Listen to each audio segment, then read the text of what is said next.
Olá, hoje falaremos sobre controle de constitucionalidade, que é este exame de adequação, de compatibilidade vertical, de conformidade entre uma norma referência, uma norma superior, que no caso é a Constituição, e normas inferiores, normas infraconstitucionais, leis e atos normativos. Este exame de adequação, esse controle de qualidade, esse controle de constitucionalidade, hoje é uma necessidade, né? Todos os países dispõem de um controle de constitucionalidade justamente para proteger as suas leis fundamentais, né? As suas constituições. Então, em todas as constituições existem instrumentos, né? Existem dispositivos que vão regulamentar como funciona este exame, este controle de qualidade, de constitucionalidade das leis, que não se confunde com o controle de legalidade, por exemplo, que é feito para as normas que contrariam as leis, né? Dizer que, por exemplo, um decreto regulamentar do presidente, ele é ilegal, é no sentido que ele é desconforme com a lei, ou seja, o decreto ele precisa regulamentar a lei. Se ele não faz de forma correta, se ele diverge da lei, não é fiel na sua regulamentação, esse decreto é ilegal e deve ser afastado. Então existe um outro controle que a gente não vai tratar aqui, que é esse de legalidade, tá? Quando a gente fala em controle de constitucionalidade, é algo mais sério, é algo que fere a Constituição diretamente. Aqui no Brasil, pelo menos, é o entendimento. A inconstitucionalidade ela é imediata, ela é direta, ou seja, estamos falando de um ato normativo, lei ou ato normativo, que busca seu fundamento e validade diretamente da Constituição, ou seja, está logo abaixo da Constituição, é uma norma infraconstitucional, e diretamente vinculada, retira seu fundamento e validade desta Constituição e é contrária a ela. E essa antinomia, essa desconformidade, essa contrariedade normativa não pode existir no ordenamento, claro, ainda mais se tratando da sua lei fundamental. Ou seja, essa lei, esse ato normativo contrário à Constituição precisa ser denunciado, precisa ser controlado e precisa, se for o caso, ser até expurgado, retirado do ordenamento jurídico. Então, esse é o significado do controle de constitucionalidade. O controle de constitucionalidade tem uma natureza de ser um instrumento de defesa da Constituição. E aí, se você preferir usar a classificação do José Afonso da Silva, que fala em elementos das constituições, elementos limitativos, orgânicos, socioideológicos, elementos formais de aplicabilidade. Ele fala também em elementos de estabilização constitucional, como forças armadas, como segurança pública, como estado de sítio, estado de defesa, e a intervenção federal também pode ser colocada neste ponto, e o controle de constitucionalidade, ou seja, é um instrumento realmente necessário para a Constituição ter uma sobrevida, ter uma proteção, e é por isso que existe o controle de constitucionalidade há mais de 200 anos. O controle de constitucionalidade ele surge nos Estados Unidos e não na Europa, primeiramente, até porque a primeira Constituição, do ponto de vista formal, como nós conhecemos, é a americana, né, de 1787, aprovada em 17 de setembro pela Assembleia Americana, né, pela Convenção da Filadélfia, como nós conhecemos. E aí, 16 anos depois, surge um caso emblemático na Suprema Corte dos Estados Unidos, que foi justamente o caso Marbury versus Madison. Esse caso ficou famoso na história americana e também mundial, dentro do direito constitucional, porque foi a primeira vez que uma Suprema Corte, no caso um órgão do judiciário, afastou a aplicação de uma lei, afastou a incidência de uma lei, de uma decisão, de um caso concreto. O caso era um caso aparentemente simples, né? O presidente americano John Adams tentava a reeleição, ele era do Partido Federalista, que se converteria em Partido Democrata hoje, né, como nós conhecemos, e ele concorria com Jefferson, e ele perde a reeleição para Jefferson, que era republicano, Thomas Jefferson. Um dos criadores dos Estados Unidos, dos pais da história americana, finalmente consegue vencer a eleição para presidente, né? E aí, nos últimos atos do Adams enquanto presidente, ele cometeu algo, do ponto de vista moral, não aceitável, mas legalmente havia essa possibilidade, e ele faz uma série de nomeações para cargos de juiz federal, cargos estratégicos para manter pessoas de seu partido e de sua influência ainda no governo, né? Uma prática, me parece, ainda presente, infelizmente, nos dias atuais.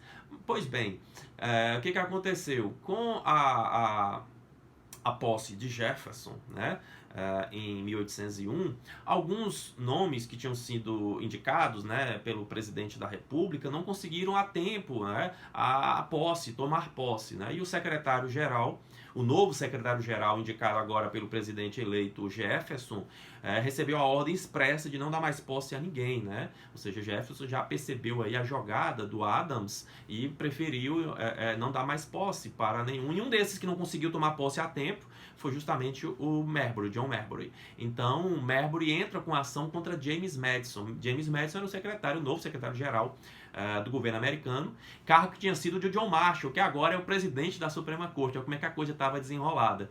Só que Marshall, presidindo a Suprema Corte, né, e naquela época a presidência da Suprema Corte tinha muita força, né, ainda tem, mas naquela época tinha realmente um comando muito grande da casa, né, dos seus pares. Marshall ficou numa chamada sinuca de bico, ficou numa enrascada, numa cilada, numa encruzilhada. Por quê? Porque se ele toma a decisão do sentido de não permitir que Marbury tomasse posse, ele compraria uma briga com os democratas, com os federalistas, né? E se ele dá a vitória para Madison, ou seja, Madison tem razão em não dar posse para Marbury, se ele dá a vitória para Marbury, ele compra uma briga com os republicanos, já que o Marbury era federalista, é democrata. E se ele, obviamente, não dá a vitória para Marbury, compra uma briga com os federalistas. Ou seja, ele estava numa situação política muito grande e teve que inventar, dentro da questão política, uma saída jurídica. E a saída jurídica foi o controle de constitucionalidade. Ou seja, a primeira decisão de controle de constitucionalidade foi dentro de uma situação política vivida pela Suprema Corte americana. O que ele fez? O que a Suprema Corte fez? Por que esse caso é tão importante?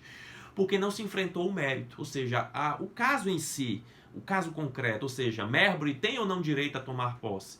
A Suprema Corte não entrou nesse mérito, simplesmente julgou o caso, extinguiu o feito sem julgamento de mérito, entendendo que a lei, que Marbury se baseava numa lei para estar ali na Suprema Corte, a Lei Federal Americana de Organização Judiciária, essa lei era contrária à Constituição dos Estados Unidos. Ou seja, não pode uma lei permitir que particulares entrem diretamente na Suprema Corte se não há essa previsão na Constituição Federal americana. Ou seja, havia uma lei nos Estados Unidos, fora criada uma lei nos Estados Unidos ao arrepio da Constituição, ou seja, contrariando o que estava na Constituição. Só que Marbury não tinha nada a ver com isso. Ele viu aquela competência na lei e entrou diretamente na Suprema Corte, mas isso não tinha previsão constitucional. Ou seja, quando uma lei trata de um tema que não tem previsão constitucional, ou seja, só a Constituição pode tratar e a lei vem de alguma forma rivalizando ou contrariando a Constituição, essa lei é inconstitucional. Só que ninguém tinha falado ainda, não tinha ainda esse controle. Mas aí, para resolver o problema, Marshall e a Suprema Corte americana expedem um acórdão trazendo as razões de que o judiciário teria força para dar a palavra final sobre uma lei, se ela era ou não constitucional. E no caso dessa lei que permitira a Marbury entrar diretamente contra Madison na Suprema Corte, não poderia ser aplicada. Se essa lei não pode ser aplicada, a Suprema Corte não pode julgar este caso. Ou seja, o caso foi resolvido dessa forma. Marbury não tomou posse, mas não tomou posse porque a Suprema Corte não lhe deu o direito, simplesmente porque a Suprema Corte afastou a lei que lhe permitiu entrar na Suprema Corte. Entendem a situação? Ou seja, a declaração de inconstitucionalidade foi naquele caso concreto no sentido de afastar a lei daquela situação. Ou seja, a Marbury não poderia ter provocado diretamente a Suprema Corte, porque isso não tem previsão constitucional. E se a lei trouxe isso, essa lei é inconstitucional. Então, por isso que esse caso é importante, porque realmente foi o primeiro e dali diante várias decisões começaram a ser tomadas no chamado controle difuso, que é o controle feito por todos os órgãos do judiciário, não é só pela Suprema Corte americana, o juiz do interior da Califórnia, a Suprema Corte, todos fazem controle de constitucionalidade, mas percebam, no caso concreto, analisando uma situação concreta, ou seja, autor e réu discutindo aí um direito subjetivo, um processo subjetivo. Então, esse controle de constitucionalidade, ele se disseminou por boa parte do Ocidente, né?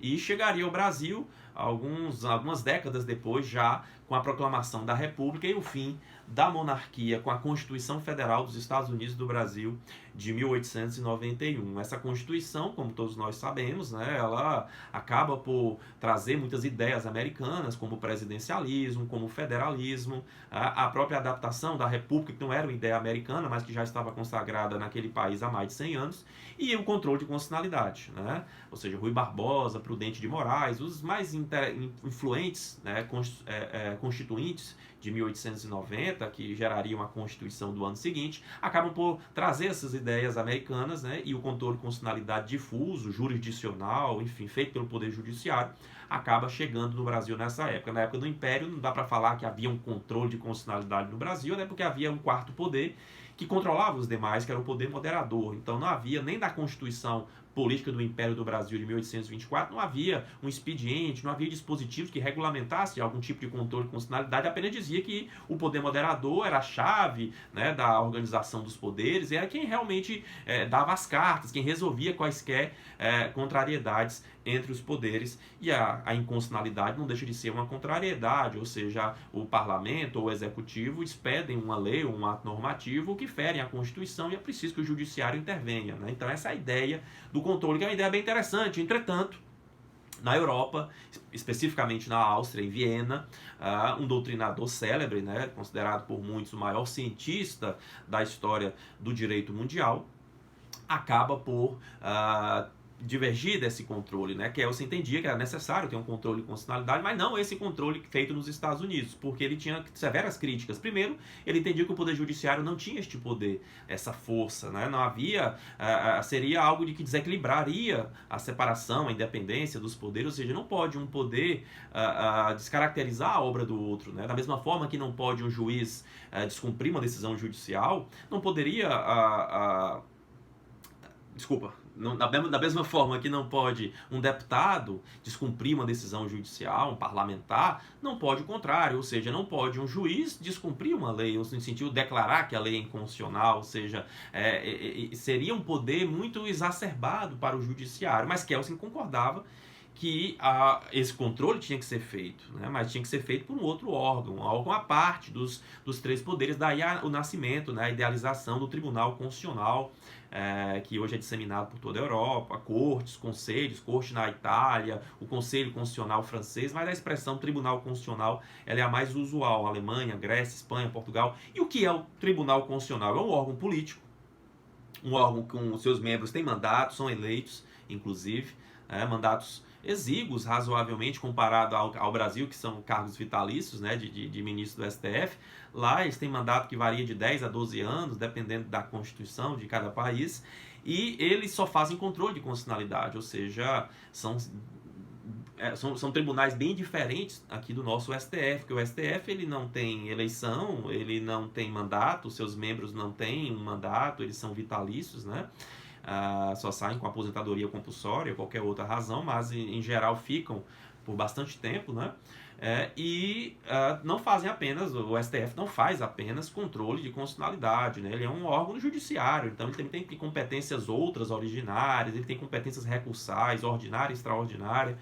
Então o Brasil não sentiu a necessidade, né, de criar um tribunal constitucional, mas adaptaria essa ideia a partir dos anos 60, a gente vai falar daqui a pouco sobre isso. Então, só falando um pouquinho desse controle, nasceu na Áustria, né, como a gente viu, por isso é chamado controle austríaco ou europeu, porque se disseminou da Áustria para o resto da Europa, a Europa continental, né? A gente tem que também frisar isso, porque a Inglaterra tem um tipo sui generis de controle de constitucionalidade. Alguns autores, inclusive, nem reconhecem que há controle de constitucionalidade lá, mas, assim, data máxima venia, a gente entende que a Inglaterra, por ter uma Constituição não escrita, tem um tipo de controle também diferente, mais flexível, mais histórico. Ou seja, existe um sentimento constitucional na Inglaterra, existem tradições, existem costumes, existem jurisprudência, existem leis, inclusive doutrina, uma série de documentos e de ideias e sentimentos que fazem a Constituição britânica. E, naturalmente, eles têm um Estado constitucional, e se tem Constituição, tem um Estado constitucional, naturalmente eles têm também um controle de constitucionalidade, que é mais sociológico, um controle mais flexível, mais material do que propriamente formal. Por isso que dentro da ideia dos fundamentos do controle, costumamos falar, para ter um controle tem que ter uma Constituição escrita. A doutrina sempre bate nessa tecla, Constituição escrita, uma Constituição que seja rígida, ou seja, que seja difícil o seu processo de alteração em comparação às demais espécies normativas, e que tenha uma supremacia formal e material, né?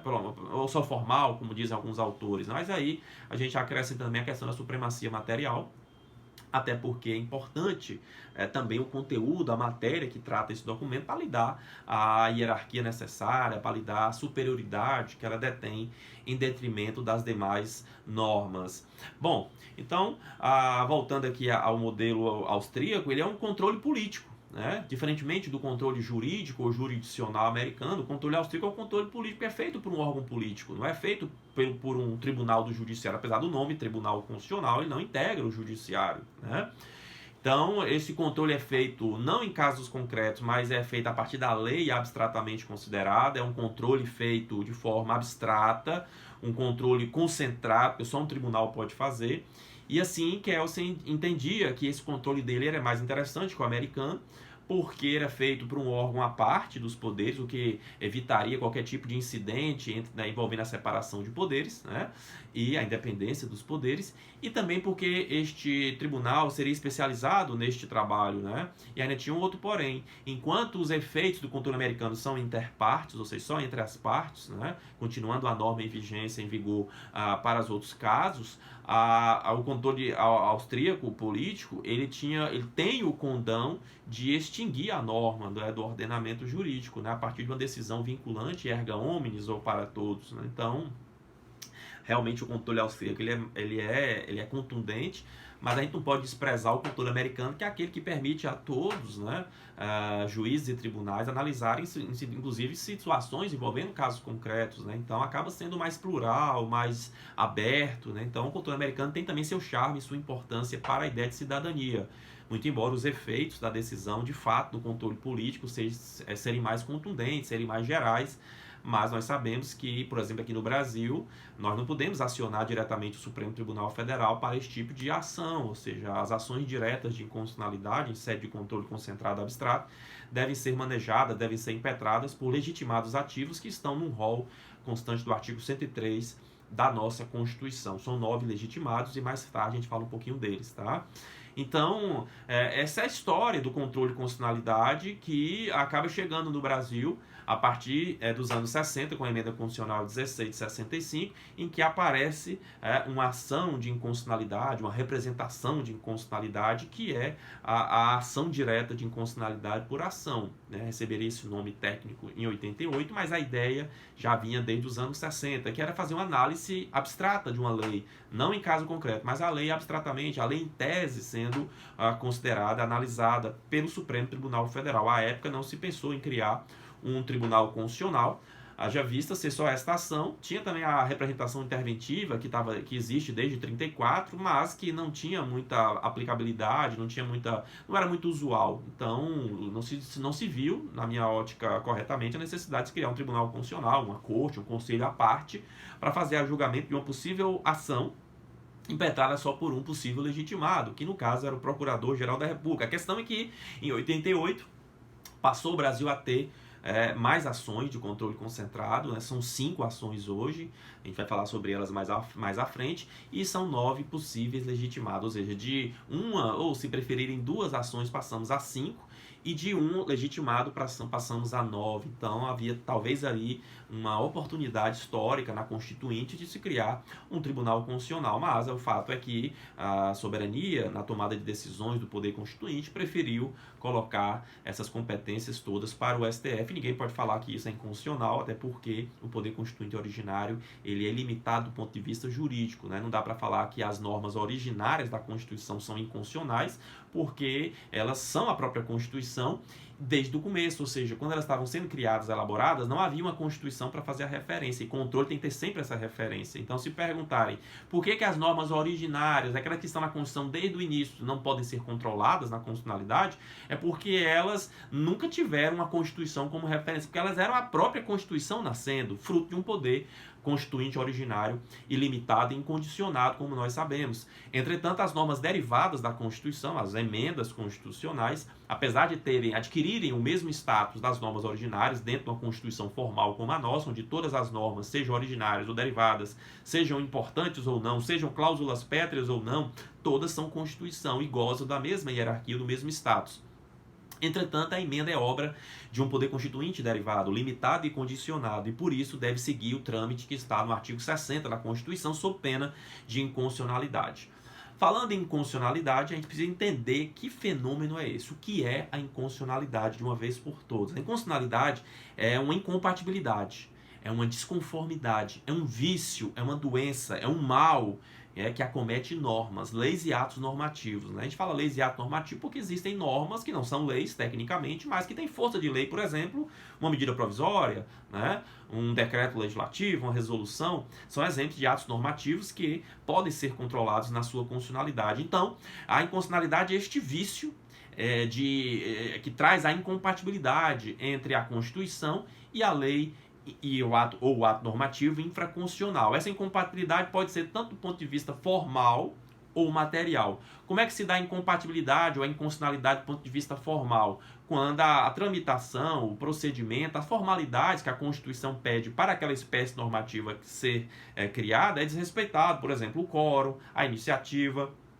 a própria disposição e votação dessa norma fere o processo legislativo, e isso é uma inconstitucionalidade do ponto de vista formal tão grave quanto a inconstitucionalidade do ponto de vista material, que é o conteúdo. Quando a Constituição, por exemplo, trata de matérias que não podem ser veiculadas por lei X ou Y, e se elas tratarem dessas matérias, isso é inconstitucionalidade material. Ou então uma matéria que é proibida, por exemplo, não haverá pena de morte, salvo no caso de guerra, então a própria Constituição já fez a exceção, e se surge uma lei trazendo outras exceções, enfim, essa lei inconstitucional materialmente está ferindo a matéria, um conteúdo constitucional, não importa se ela foi aprovada com toda a tramitação, não importa se ela foi aprovada por unanimidade, mas ela tem um vício que é justamente o material. E o contrário também, não interessa se a norma tem uma matéria excelente, importante para o país, mas se há um desrespeito à formalidade exigida pela Constituição, estamos diante de inconstitucionalidade. Ou seja, aqui é importante frisar, no controle de constitucionalidade, é o mesmo peso, tanto a questão formal quanto material. Ou seja, basta um dos dois problemas, um dos dois vícios, um dos dois erros para que a norma seja inconstitucional. E aí, dentro desse sentido lógico, para uma norma ser constitucional, ela precisa ser formal e materialmente compatível com a Constituição. Até porque todas as normas gozam de uma presunção relativa de constitucionalidade, ou seja, todas são constitucionais. É a questão de segurança jurídica, todas têm que ser cumpridas. Não dá pra gente ficar, não vou cumprir essa lei, essa lei eu acho, não. Na dúvida, meu amigo, cumpra a lei, sempre cumpra a lei. A ideia de respeito à legalidade. A lei é algo que realmente marca o próprio Estado constitucional, o Estado de Direito. Entretanto, dentro do Estado constitucional de Direito, a gente não pode admitir que esse cumprimento seja algo absoluto, ou seja, às vezes as leis são teratológicas, ou monstruosas, ou errôneas, às vezes as leis são contrárias aos princípios, aos direitos fundamentais. E aí, né? Não dá para deixar de cumprir assim, né? Porque geraria uma balbúrdia jurídica, né? Toda uma questão de insegurança. Então existe um controle para isso, para cuidar, para analisar, para dar uma palavra final se aquela lei realmente é constitucional ou inconstitucional. Ou seja, a presunção de constitucionalidade das leis é uma presunção iuris tanto, ou seja, uma presunção relativa, porque admite prova em contrário, e a prova em contrário é justamente feita a partir do controle de constitucionalidade. Assim, a inconstitucionalidade é este vício que acomete lei ou ato normativo contrário à Constituição, tanto do ponto de vista formal ou material, basta um dos dois, como a gente já disse, né? E é interessante também observar que, pelo menos aqui no Brasil, para que exista um controle de constitucionalidade, é preciso que essa lei ou ato normativo ela seja imediatamente inferior à Constituição, ou seja, esteja logo abaixo da Constituição naquele ordenamento, daquela pirâmide normativa, ou seja, que essas normas sejam primárias, ou seja, que busquem seu fundamento de validade, que retirem esse fundamento de validade, suas validades, diretamente da Constituição, imediatamente da Constituição. E tem outro detalhe, é preciso que essas normas sejam contemporâneas à Constituição. Como assim contemporâneas? Que tenham sido criadas a partir da Constituição.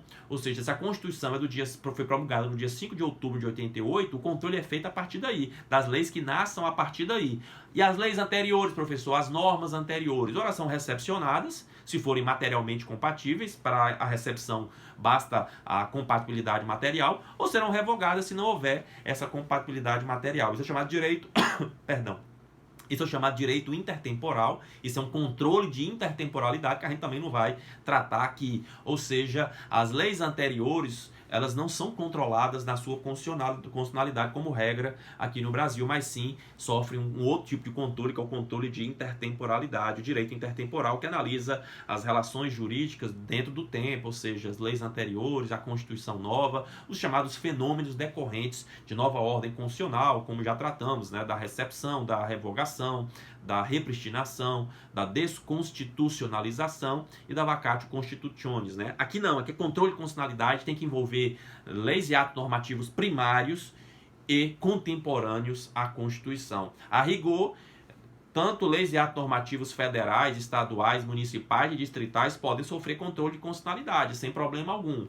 A questão é quando a gente for falar de controle concentrado feito no STF, aí existe uma restrição para as normas municipais e também distritais sobre matéria municipal, exceto na situação envolvendo a DPF, que é uma arguição de descumprimento de preceito fundamental, que depois eu entro nessa questão. Então, seguindo aí a ótica da inconstitucionalidade, este erro, este vício,